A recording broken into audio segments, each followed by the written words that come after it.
All right, football fans, get a load of this. The Lions lost their opener, and the defense is already shrouded in controversy. A backup quarterback might be on his way out, a big-name free agent pass rusher could be on the way in, and one of the cornerstones of the offensive line might be back as soon as the next game. But all of this has a catch. But first, real quick, nearly 90% of you who tune in haven't hit that subscribe button yet. Let's change that, shall we? It helps the channel grow. Hit that like button and drop a comment too. I want to hear what you guys think about this start to the season. Get involved, because this isn't a monologue, it's a conversation. Let's cut right to the chase and talk about what really got under fans' skin on Sunday.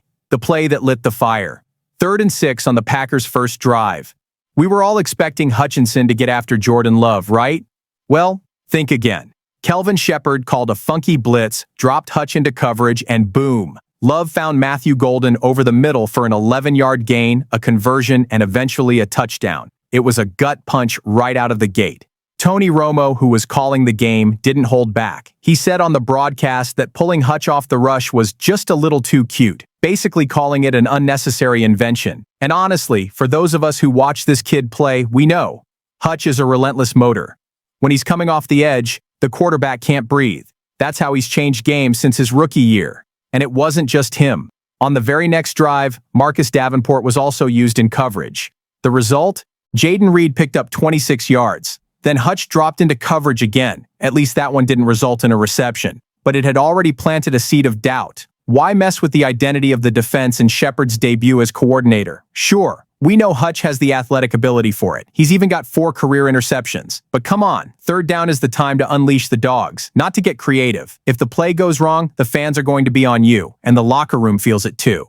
Hutch himself spoke to reporters afterward. He admitted it wasn't an ideal scenario and said they made adjustments during the game, quickly understanding the problem. With a little grin, he added that he doesn't think it'll become a permanent staple of the defense. In other words, he was telling them, let me hunt the quarterback. That's what I do best. Davenport even said he doesn't mind dropping into coverage every now and then, and that a modern defense needs to be versatile and disguise its intentions. Okay, there's logic to that. But we here, who grew up watching brutal defenses, know a long 3rd down is for pressure. Imagine in the 90s with guys like Chris Spielman, Robert Porcher, and Luther Ellis. Nobody would have dreamed of pulling those monsters back in that situation. And here's the thing. Shepard is a new coordinator. It's normal to experiment, but you need to quickly get a feel for the game's pulse. We can't start a promising season by making decisions that undermine the fans' confidence. What's the silver lining? They adjusted quickly. Now the lingering question is this boldness from Shepard just a learning curve, or are we going to suffer through more strange experiments in the coming weeks?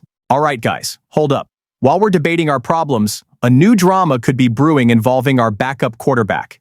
That's right, the 49ers are scratching their heads because their star, Brock Purdy, has a nagging foot injury, a kind of turf toe variation. The prognosis is 2 to 5 weeks, and that's a huge problem for San Francisco. Their immediate backup is Mac Jones, but let's be real, Kyle Shanahan isn't sleeping easy with only him, and that's when the rumors started swirling.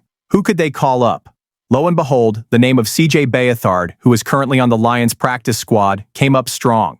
The folks over there remember the guy well. He started his career with the 49ers from 2017 to 2020. So he knows the system, he knows the style, he's a homegrown guy. Matt Barrows from The Athletic said it would make total sense.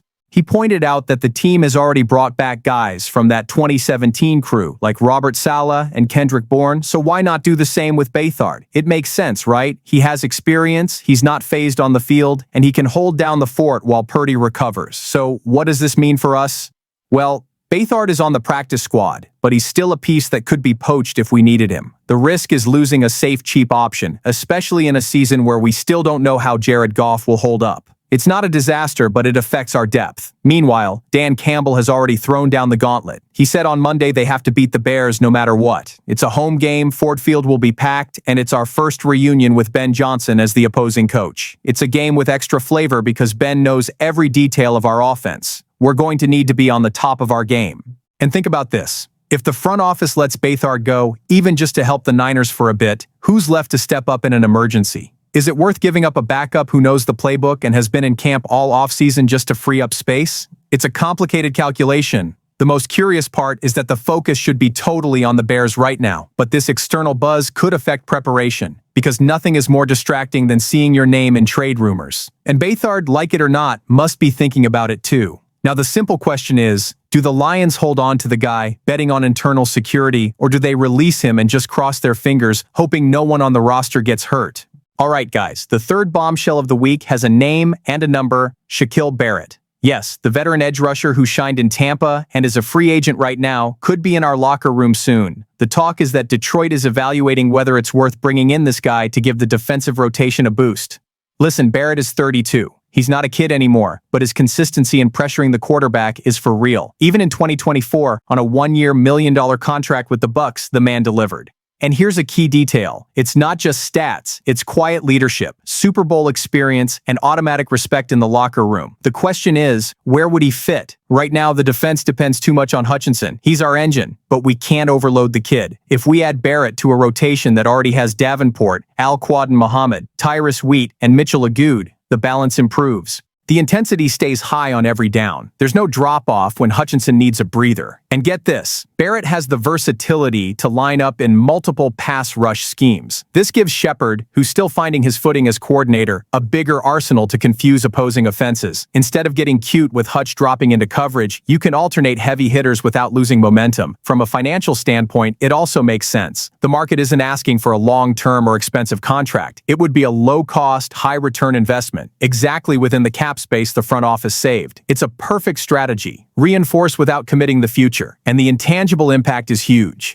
A veteran like this accelerates the development of the younger guys. Imagine Hutch training every day with Barrett, learning tricks from someone who's decided a big game. That's priceless knowledge. And honestly, our defense needs that shot of maturity. We've seen promising groups melt down in crucial games for lack of an experienced voice. Now, of course, there's a dilemma. Campbell and the coaching staff have to decide. Do they invest in this outside leadership, or do they only trust internal growth? Because betting everything on the young guys can pay off, but it can also be costly if the pressure doesn't show up in crucial moments. And let's face it, seeing Barrett in Honolulu Blue and Silver would send a huge message to the league. Detroit is no longer messing around with a rebuild. They're aiming for something big. The fans would go crazy, and opponents would think twice before underestimating our defense. The question that won't go away is, will the front office pull the trigger now, or wait one more game for the desperation to set in? And to wrap up this hot streak of news, let's talk about what went down on the practice field. Wednesday's report brought a breath of hope and a huge scare at the same time. The good news? Offensive coordinator John Morton made it clear he expects Taylor Decker to play against the Bears. This is huge, because protecting Goff has never been more urgent. But the problem is this: Decker didn't participate in 2 straight practices. He's listed with a shoulder injury, and despite him saying he's confident, the truth is he's still a game-time decision. We know how important this guy is. Without him, the offensive line is hobbled, and facing the Bears' defense in these conditions is just asking for trouble. Besides him, Jack Campbell and Dan Skipper also weren't at the open part of practice. 2 more holes at a time when we need consistency. The fans are already getting nervous. Is this team going to be healthy on Sunday? On the other side of the ball, the offense came up short against Green Bay, and Goff himself admitted that their defense used variations that complicated things. He said it wasn't anything revolutionary, but that their guys executed better. And that makes it clear. You can't just blame the scheme. You need to play clean, don't waste possessions, and avoid turnovers.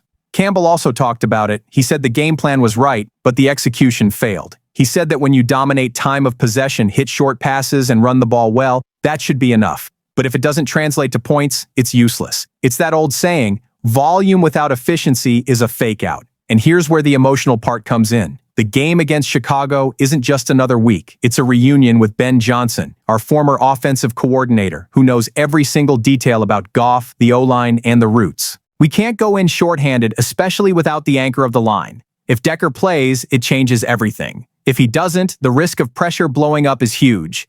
Now, if Decker really isn't ready, who holds down the fort? It'll be an emergency fix, an improvisation that rarely works against a division rival. The guys in the locker room know this is the kind of game that defines the morale for the entire season, and so we're left with the suspense. Does Decker suit up and become a warrior hero, or do we face the nightmare of protecting Goff without the wall on the left side?